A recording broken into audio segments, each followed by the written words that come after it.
Hi everyone! So tugutis ako nga makapaila sa akong pangalan o saan tanan. Ako di ay si Angeline Plana Sibalyos, isa sa mga nabunutan ni Sir Edward para sa iyang Christmas bonus. So mauna guys, makita dyan nato ang mga lista sa atong mga paraliton nga ni jud nato siyang bahinon para maigo ang atong mga kwarta nga atong gastuhon. Hi sir, a big shout out to you. Nagpaubanday ko sa ako ang mama sa pagpamili sa mga lamas tungod kay as a teenager, wala pa jud ko kay kalibutan ng mga ingana ba. So ako sa lang gipasagdan akong mama nga mo'y mamili sa sili nga atsal. Dako jud kay kong pasalamat sa Ginoo pinaagi sa kinabuhi ni Sir Edward kay tungod ni ana nakapamalit jud mi og mga lamas para sa ako ang debut later.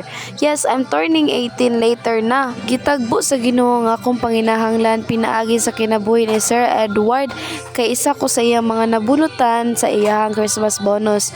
So karon nagpalit mi og mga lamas sama sa sili atsal, patatas, later on palit mi cabbage, carrots and etc.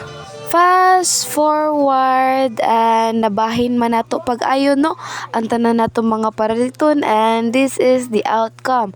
Ang mga lamas nga tong ipamalit kanina pinaagi sa gihatag ni Sir Edward is nahimo na nato og lamian kaayo nga pagkaon. Mao dinhi ako ang handa sir sa ako ang birthday sir. Ug tinuod jud nga basta magpadayon lamang kamo sa pagtan-aw sa live ni Sir Edward naa siya igahatag kaninyo nga blessings nga gikan sa Ginoo ug pinaagi kaniya og sir ag uban di ay kwarta sir is among gipuno sa amoang lechon sir. Kung wala ang tabang sa Ginoo dili jud mapahitabo ang tanan. And to cut the long story short, this is it.